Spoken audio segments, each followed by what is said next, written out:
Welcome everybody to another episode from Inside Treasures. My name is Phoebus and I love to challenge myself and those around me for the purpose of growth. This podcast is about helping you to heal, to change, and to grow. In this particular episode, we're going to be looking at something different. I have taken a different approach and done and created something different. This type of episode is about us understanding what are the contributing factors for success and failure. What are the some things that worked for these people, and what are some things that we could try, and what were some things that they tried but didn't really work for them. How can we learn about ourselves, about the things that we do when we succeed and the things that we do when we fail? This podcast is a little bit different than what I've been creating before in the past. It still has the element of changing and growing. It doesn't really have the element of healing. And it's an interview with an indie hacker. Now, what is an indie hacker? An indie hacker is someone who tries to create something and create independently income. It's very close related into building your own business or selling your own product. So if this is relating to you, maybe even if you aren't an indie hacker, this is something that you can take because of what you're creating in your life. You will find it very useful. Indie hackers can often be solo founders, software engineers, writers, authors, people who create communities in all sorts of different lives. The way that I see it is like if you're creating something, a product or a service that you're trying to sell it and give it to the world, and you're trying to create it and understand and work with digital, work with tech, then this is a place that we can all learn a lot from. If you have been following me for a while and you've noticed that this is a little bit different, don't let the tech intimidate you, because if you're into creating stuff, this will definitely help you, because the knowledge that's been shared by my guest will be transferable to what you're doing, to what you're creating. So what is this episode going to be all about? We're going to be looking into how to building an audience, how Joseph built an audience, and what were the steps that he took. We're going to be looking into the importance of colliding our ideas with reality, colliding our ideas with the people who we are serving and we're helping out. We're also going to be looking into the power of being adaptable. How can we be more adaptable in order for us to be able to deliver to the things that we're being asked and the things that we want, to limit the scope of the thing that we're creating. Another thing that we talked about in this episode is about being ready versus perfect, about the idea of having that as a launching strategy that can help you to deliver and create the thing that you want. Also, something else that comes up as part of creating products and us doing that, not on the side, but actually as our main thing, is what to do when we run out of money. What are the kinds of strategies and things that you can do in order for you to be able to keep creating your project and also having a revenue stream to come in? There's a lot more information, a lot more details into this podcast, so tune in, have a listen, and please leave a comment below, like and subscribe, and enjoy. Hi, today we have Joseph with us. We met through Indie Hackers and we chatted on Twitter, and there was part of the conversation that we went along together, and it really sparked the interest for us to get together and speak with each other and see what are the things that he has learned through his journey in indie hacking and the things that he has created. So for those of you that don't know Joseph is an author, and he's the author of the Deployment from Scratch book, and he used to work for Red Hat and also as a tech lead on a startup. He created a mailing list for his book of 600 people. I'm guessing now it's even bigger, that number, and he's managed to make sales within, last I checked, from April, $25,000 as part of his book. And his book is about him being able to teach us, every one of us, to be able to deploy our application. And that for his book, the things that he's done is to deploy a Ruby or Python and building up databases that we can use. So the idea from what I've got, and I would love to hear his take on it, is managing a Linux environment so we can actually deploy our applications, automate containers, virtual servers. And the thing that really stuck with me and resonated with me and actually got me intrigued with Joseph was the fact that for the book, it took him 3 years to actually complete it. Could you tell us a few words, Joseph, about the project that you've created and your journey along the way? Okay, so hello, thanks for having me. Yeah, as you said, I was working on my first and likely possibly the last book, Deployment from Scratch. It took a lot of time and a lot of effort. And, the idea didn't strike just out of nowhere, it was like kind of intersection in life when things get together. It's like I was already a few years after school, so I forgot how much pain was it to write thesis. So I was like more relaxed from that. At the same time, I started to have some back issues and I wanted to scale down my work. So in the end, I felt like it's a good time to do something or for myself or try some little project to make it, but this time make it commercial as well.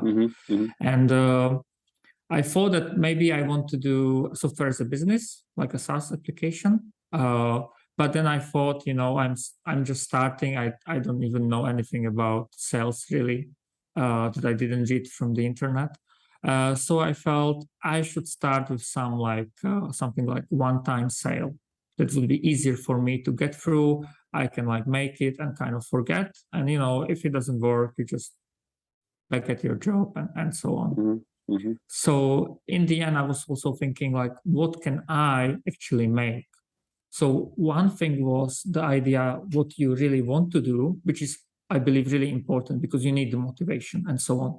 But if I said to myself, I would like myself to be known for a good cookbook, but I'm not a good cook, so that's not the best idea. So I wanted to do like technical book that would also help me in my career later, because I think it's good credentials and so on.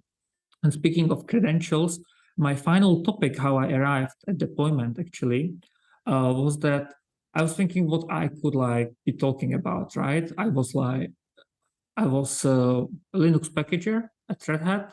I was also a web developer. I was mainly like Ruby backend developer, but also like full stack and so on. I did many things.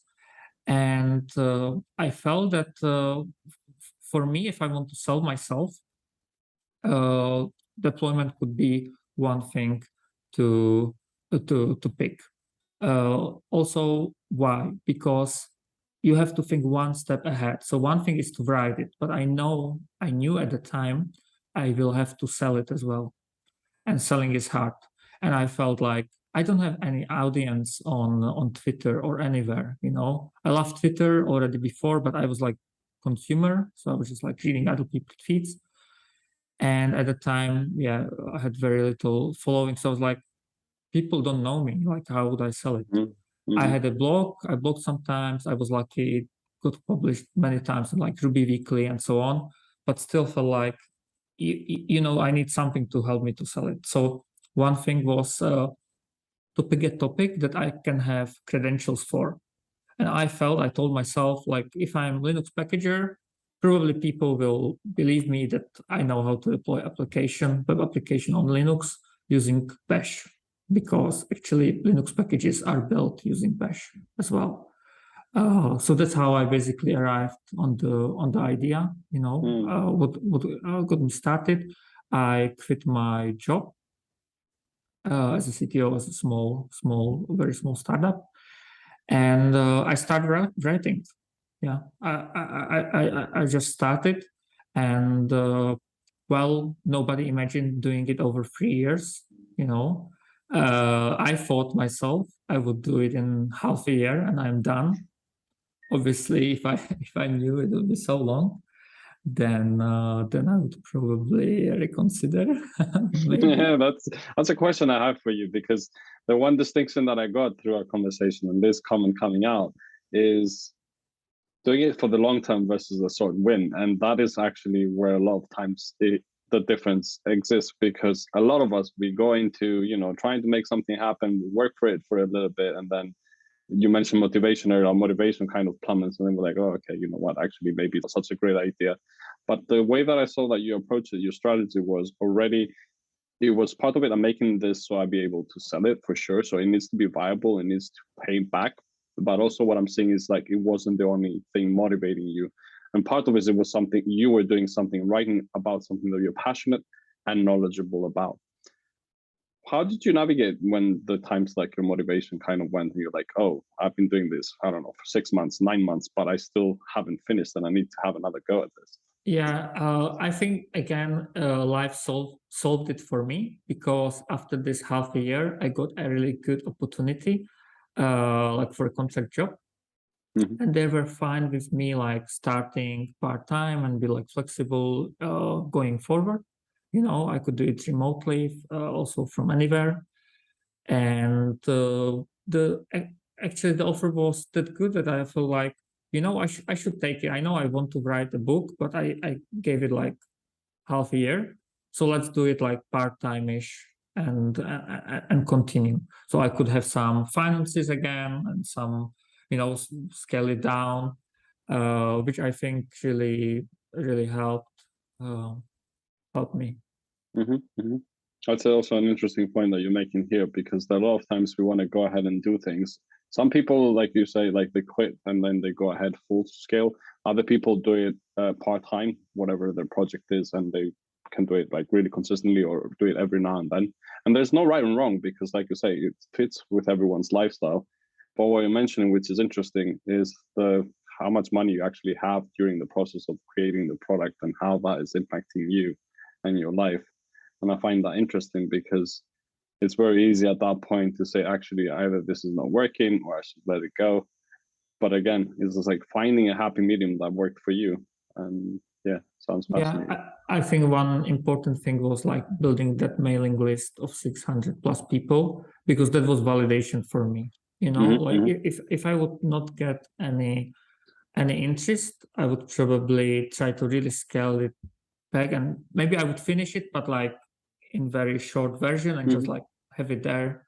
Okay, I tried, but because I had some interest, I actually made some polls with my audience, and I asked them some questions. And one of the questions was actually, do you prefer like shorter book or longer book?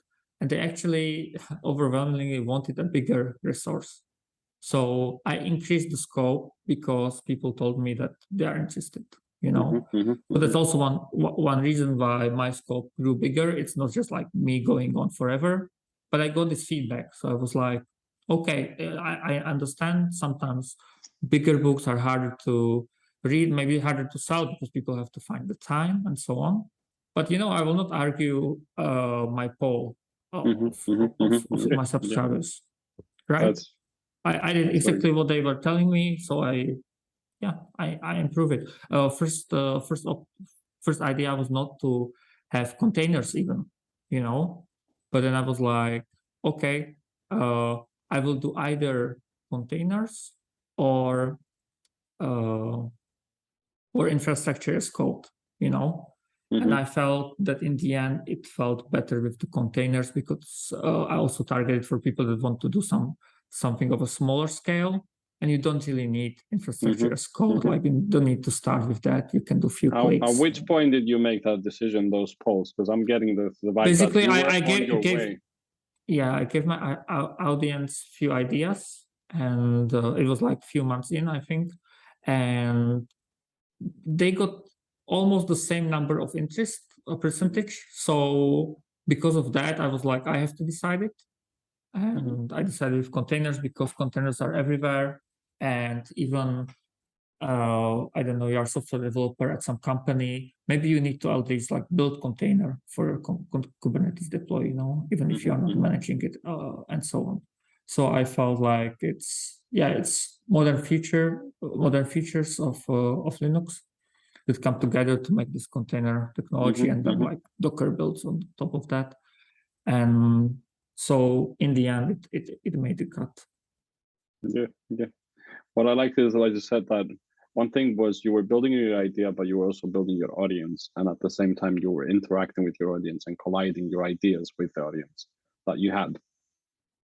And that is important for all of us to remember, because a lot of times we kind of might get stuck in the planning phase, or get stuck into the scope, like you're saying. We say, no, it's going to be like this, but we need to be able to adapt according to what our needs are, according to what the market, what the people who are buying need. I'm going to rewind you a little bit on how did you go about building your audience? So that's a good question. The first big start of the mailing list was my post on Reddit subreddit for Ruby language. simply because I was already kind of established them there. I posted my articles that were well liked, I did everything for free, like some open source and so on. So I felt like, yeah, maybe it's a bit spammy to ask, but yeah, I decided to ask them. In the end, I decided to word it differently. So I actually said, I am already like writing it. And then maybe if there is no interest, I would just like scratch the idea. But I put it like, okay, I'm actually writing it, and I put there what I think should get in, and then maybe like people can comment what they think about it, and then I post the link to the mailing list. So that was like a big start for the mailing list, and then I knew that also with my blog, if I put the advertisement there, that's like every day maybe I get one sign up, somebody come across my article and then signs up. So in a way it's like this, what marketers would call funnels or something, like through my website, through my blog, and so on. And I did one funny thing with this Ruby subreddit, that 3 years later, yeah, this is a long game. 3 years later, when it was ready, normally posts on subreddits sometimes are taken, down by self-promotion and so on. But I already had like this like post before. So what I did, I said like, look, 3 years ago, I wrote here, I will write this book, and now it's ready, And people can like be like, oh wow, this guy actually like after 3 years he really shows up again and tells us it's ready. yeah. So I actually got again a lot of likes there instead of like being, put down for self-promotion or something. Yeah, it sounds like also it's a celebration of you achieving your goal and coming back. And then again, it's just like people are happy for it. Not everyone is happy for other people's successes, but a lot of people are happy for other people's successes because we see what we want to be doing and it motivates us to go out and do that as well. I think one thing what helps with the technical books is that most people that know about the like finances and how publishing work know that most people don't earn much money on it, so I think they're also more likely to at least like it, or even share it, even if they are not going to buy it, but simply like said like it's a good idea, you put the effort, and yeah. How were you nurturing your email list? Were you sending updates on the things that you were building? Were you asking more questions, giving samples? Yeah, I was giving few updates, not too many, but once I had something, I did. Then obviously there was this big like alpha release. That was the point when I realized, yes, I have still some work to do, but I could take first 10 chapters that actually make sense on its own. It could be like one book when you learn all the essentials and deploy a static web page before going for Ruby, Python, databases, and containers. And I felt like, what's the biggest validation than money? So let's put it out there. Let's see. And that was like the first like bigger sell day. Then there was like beta, and then there was a final release. But one thing I did is that I actually kept the mailing list, and I will keep it also for future updates. So I already actually delivered one update after that, and I kept the kind of sign up field and with the button on the landing page, and I say like not ready to buy, sign up for updates. And I think it's also like nice way how to capture someone that came to your site. You already put the effort to send him there, but then he's not ready to buy. The book also is not like very cheap compared to others.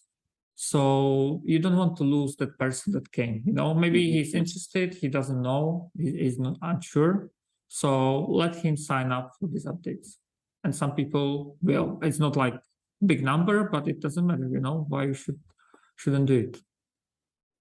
Yes, I agree with you. And the thing I've realized with numbers is the fact that our usual style of approaching things, like either everyone will like it or no one will like it, and we miss kind of the gray zone. And it's It's the people that we go through. It's the same like for us to have this interview. I've contacted a lot of other people. And if I focus on the people who never spoke to me, then that takes me away from us creating what we're creating now. And it's the same thing. Like you might have 1,000 people who come through your funnel, through your website. And yeah, maybe for the 990, it's not for them, but you have those 10 people that these are the people who care about what we build. And it's about looking after those people.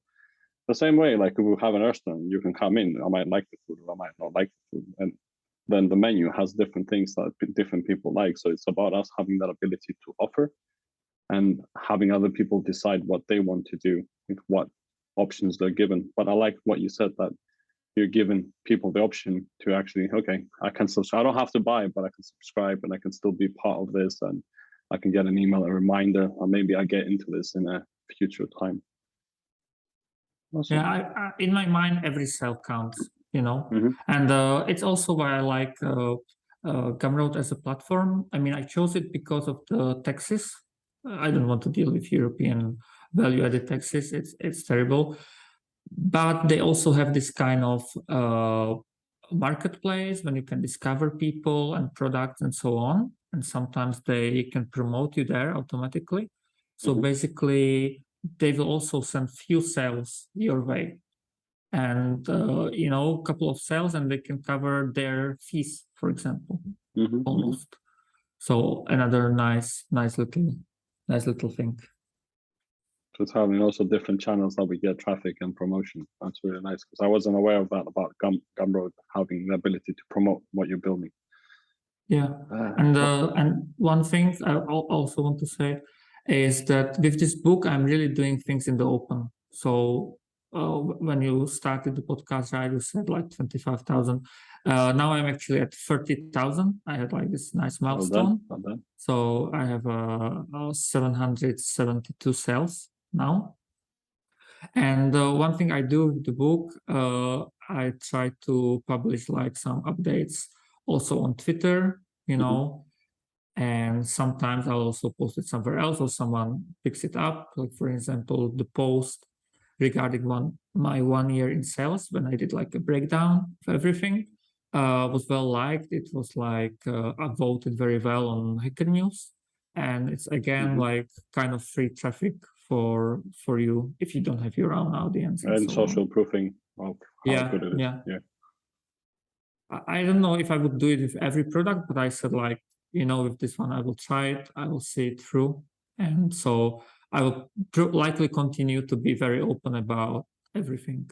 I also think that it will help the next person. I always enjoyed when someone actually was open about their book sales and so on, you know, whether they are like average, good, bad, like people will decide for themselves if they want to go through this journey. But I think it can be inspiring, or at least. What advice would you give someone if they've been thinking about writing a book like this? What would you tell them? I would tell them that they should try to limit the scope. Even though I built I wrote a big book, I would say for the first one, do less, and have it out sooner. And I would also advise them to do what I did, like to build a mailing list first, you know, try to find some interesting people before just departing on this journey, because they might still write a book, but maybe they should change the topic, or they should like take it from another direction, and they might get a good feedback for that. It's the colliding of the ideas, and I like that, because also as part of what we did and having our conversations, it's been on my mind of doing this as a podcast, what we're doing, but before it wasn't being recorded, and I was just having, you know, off the record chats. But because we talked again, the colliding of the ideas, it brought up, it's just like, let's do a podcast, and you found it more interesting to do it as a podcast. I had my reservation, but actually it's like, yeah. So we'll have, the more that we go towards a direction, the more the obstacles will start to rise up. And the more that we collide with that, and the more we interact, we can actually get new input that can help us get in a better place than we originally thought we could go. I would also suggest them to find their kind of niche, unique way that differentiates them, because you don't really want to compete with all the books that come out regularly from bigger publishers. So once I narrowed down to deployment topic, I still could wrote a book, for example, or on Ansible or some particular tool. And that's one thing I told myself I will not do. I will not be just like Ansible 2 and then Ansible 3, No, I said I will go to the basics and actually tell people how it works without all these Python modules and this indirection in code, and simply what's happening really underneath, with just Bash. And surprisingly, it can be like really a little bit of Bash code, and you can have your server up and running. So I teach more like if you are beginning, like focus on like security and things like that, and focus on the understanding of what you are doing, and then you can bring tools to help you with that. I was looking through the outline of the book. I haven't read the book, but I was really intrigued because it's, again, like me having worked with servers, it's always been the same. Let me go and find resource to make it work, but it was never like I completely know what I'm doing, and it was always searching in the dark. What I liked about your book is what you say about scope. It didn't feel too vague for me. Actually, it's very well placed, but also it covers a nice variety about things that you can learn, and like you're saying, to give you the confidence to be able to deploy and not having to really worry about things. You cover a lot of good topics around. Yeah, it also came down to the fact that a lot of developers today are self-taught. So, for example, I had some networking classes at university, but a lot of people don't. So they're kind of in the dark. So I built out a book that not only like tells you, okay, do this, run this command, but actually before I tell you something about networking,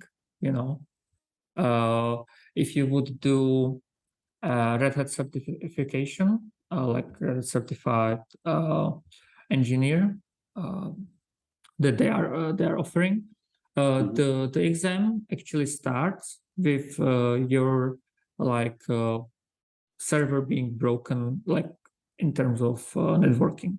So your network is broken, and first you have to fix it, and then you can continue with your exam. Otherwise, because if you think about it, web applications are network applications. It's like you can always learn a little bit more about networking. It will help you either way.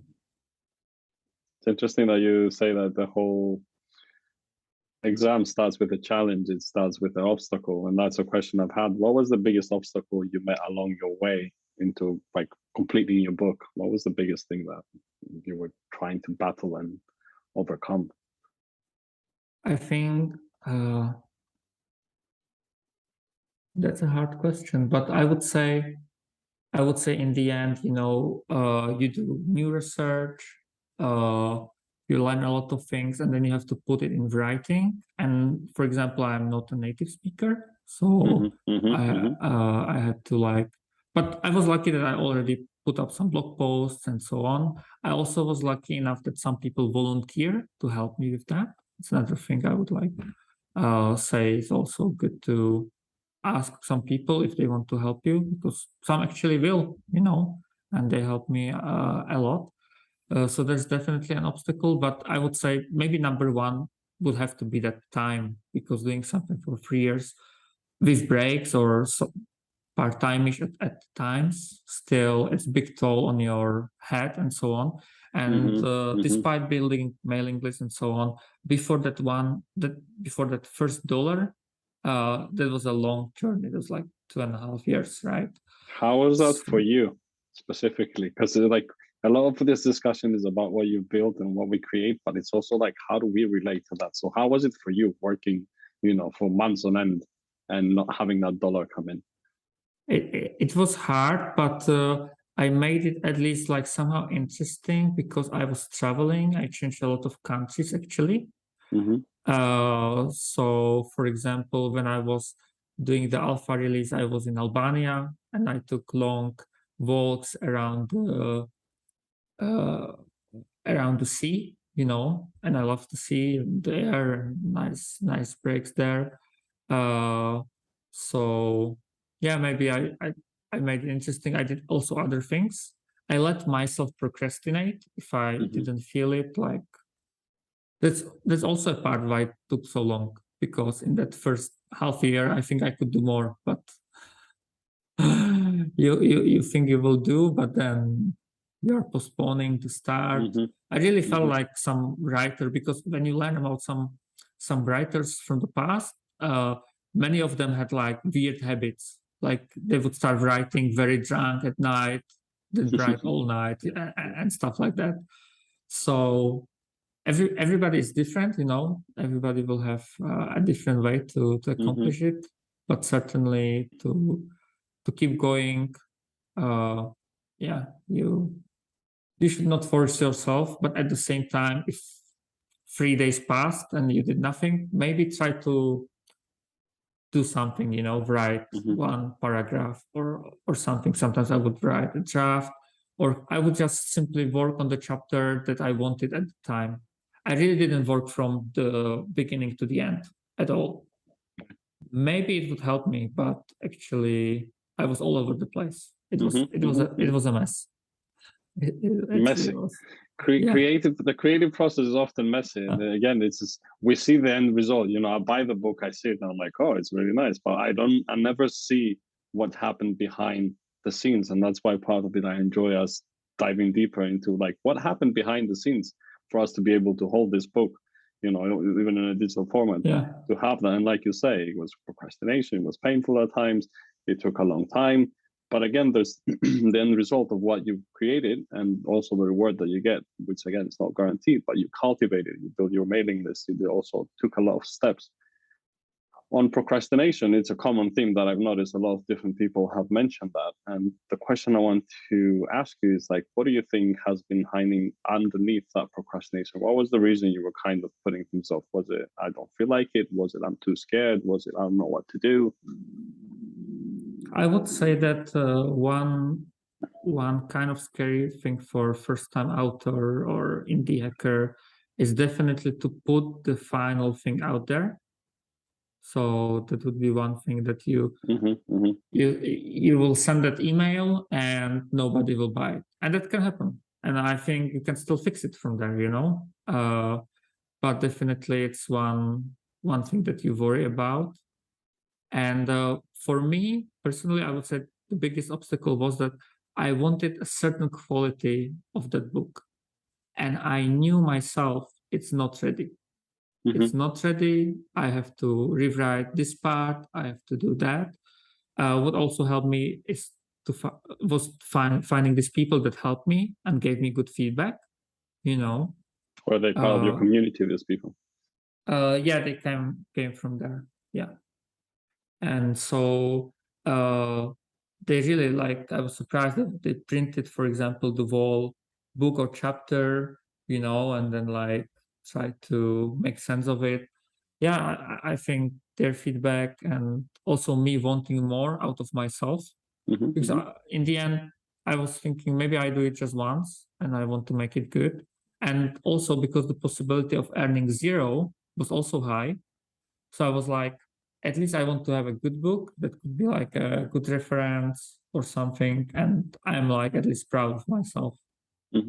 Yeah, and I think actually it worked out in the end, because so far I have only 5-star rating. So I hope I can keep it up. Let's see.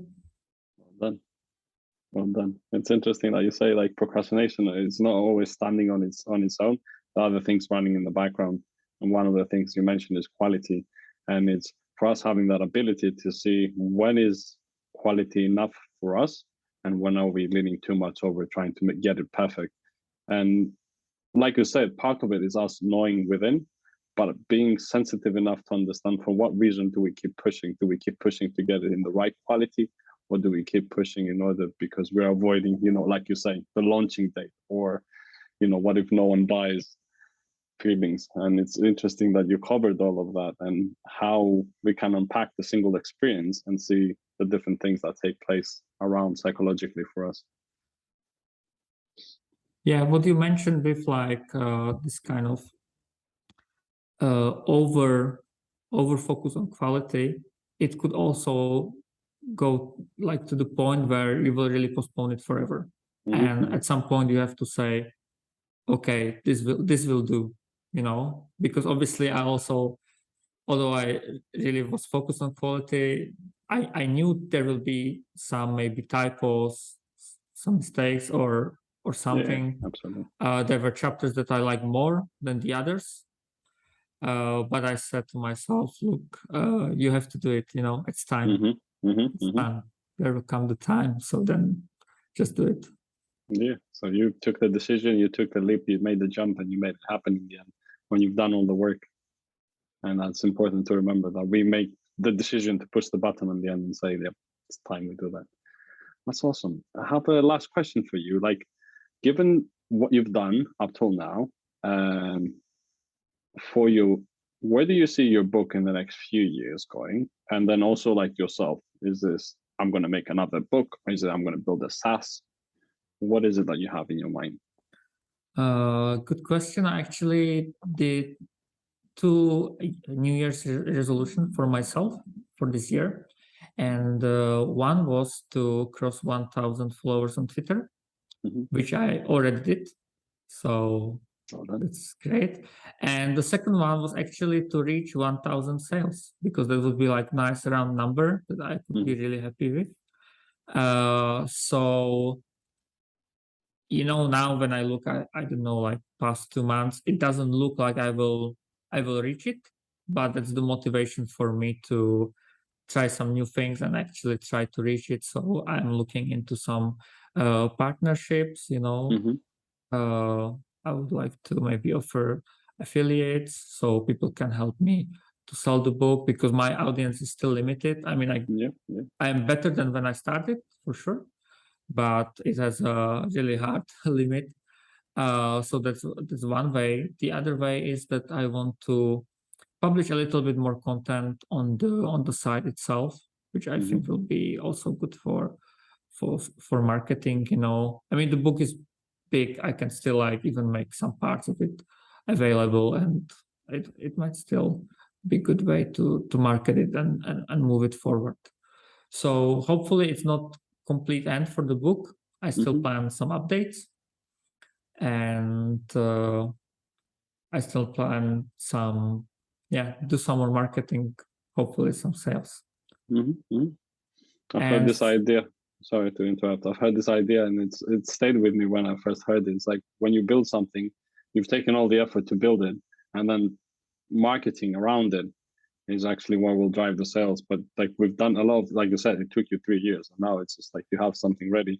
Because sometimes you can say, okay, I've done this, I launched it, let me move to the next thing. But actually you can keep supporting that. I really like that you have ideas about nurturing the product you created. And that is honoring the time we spend and also increasing the impact of that product and the lifetime of the product. Yeah, exactly. It's also like when you do a technical book, for me also leaving this kind of topics of like single particular tool and its version out of the question, and rather focus on things that actually will stay longer relevant. Because there are a lot of basics that will really stay relevant for a long time. And Bash, I mean, was used for so long and will probably continue being used for so long. And yeah, a lot of things will be still relevant. Some configuration for particular Puma version, let's say, will be different. But the whole idea, the whole philosophy is to first explain things more in theoretical way, and then also provide this like exact configuration that people can use, but simply teach people how to think about it, so they don't have to like follow the book like word for word, but rather think for themselves what they want out of it, you know. And I think that works well.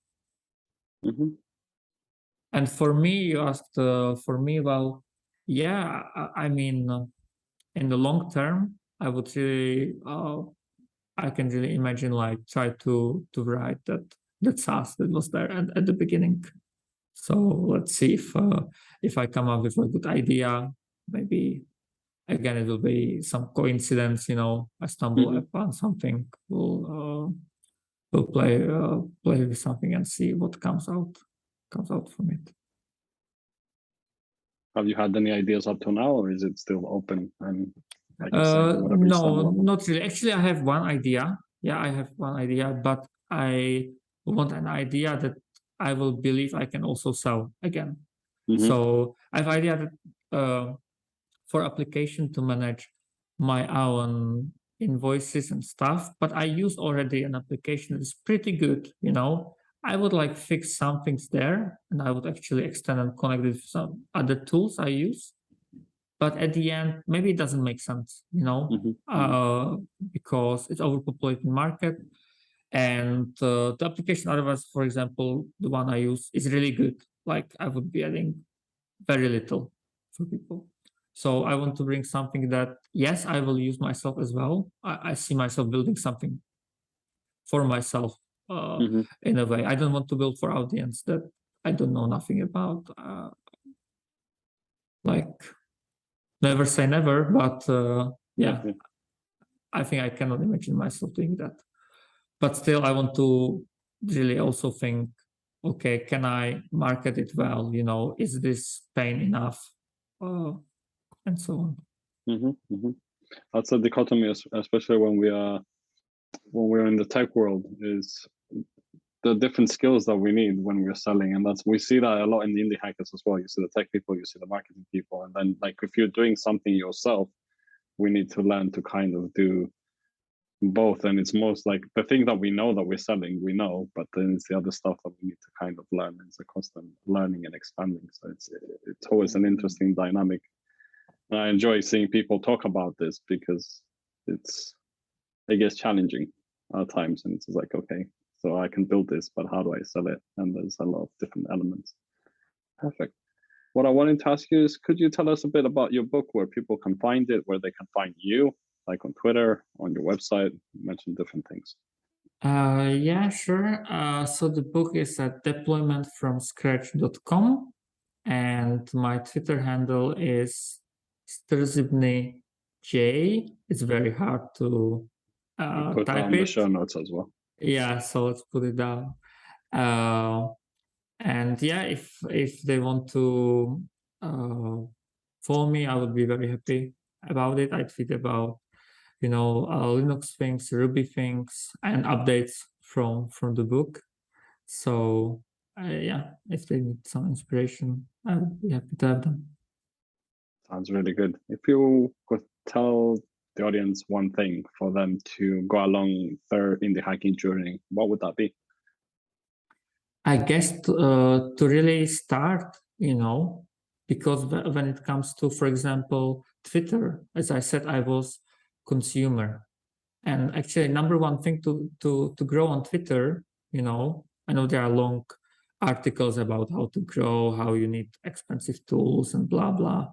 No, number one thing is to actually tweet, like for real. Like you need consistency and you need to tweet, and a lot of tweets will have no action and nobody will care, but some might pop up.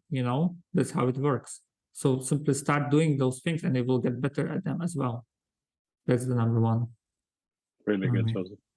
Thank you very much for coming today. Thank you for sharing your story. Thank you for sharing your wisdom, and thank you for sharing all the lessons and the different things that you've learned along your way. And I hope somebody else gets to grow from that as well. Thanks a lot. Thanks for having me. It was a pleasure. Quick announcement for the indie hacking people, for the people who got value from this episode and would like to create something or are in the process of creating something and they perhaps need some help, not on the business side, but on the personal side, on the side that you're showing up. So the announcement is the following.